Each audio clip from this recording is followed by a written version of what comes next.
और ख़वातीन हज़रात, आपको बताएं कि यहाँ पर पाकिस्तान के अंदर आई है बहुत ही अहम खबर सोने की कीमतों के हवाले से, जहाँ पर सोने की कीमत में बेहद इजाफा हो गया है। एक ही रोज़ के दौरान में सोने की कीमत ने नया रिकॉर्ड बना डाला। नई अपडेट क्या आई हैं वीडियो के अंदर शामिल करते हैं। वीडियो में आगे बढ़ेंगे तमाम तर नाज़रीन से गुजारिश है कि चैनल को सब्सक्राइब कर लें और वीडियो को लाइक और शेयर भी करें। आपको बताते चलें कि फ़ी तोले का रेट 24 कैरेट के लिए 2,04,300 रुपये पर जा पहुँचा, जबकि 18 कैरेट का रेट 1,53,000 रुपये तक अब तक की नई कीमत आई है। और इसके अलावा बात करते चलें 21 कैरेट का, तो 21 कैरेट का फ़ी तोला 1,25,000 रुपये है, जबकि 22 कैरेट का फ़ी तोला 1,87,270 रुपये नया रेट आया है।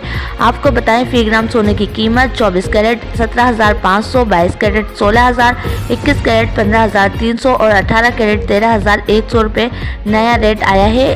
अगले 3 रोज़ में मज़ीद बड़े इजाफे की पेशेनगोई भी की गई है।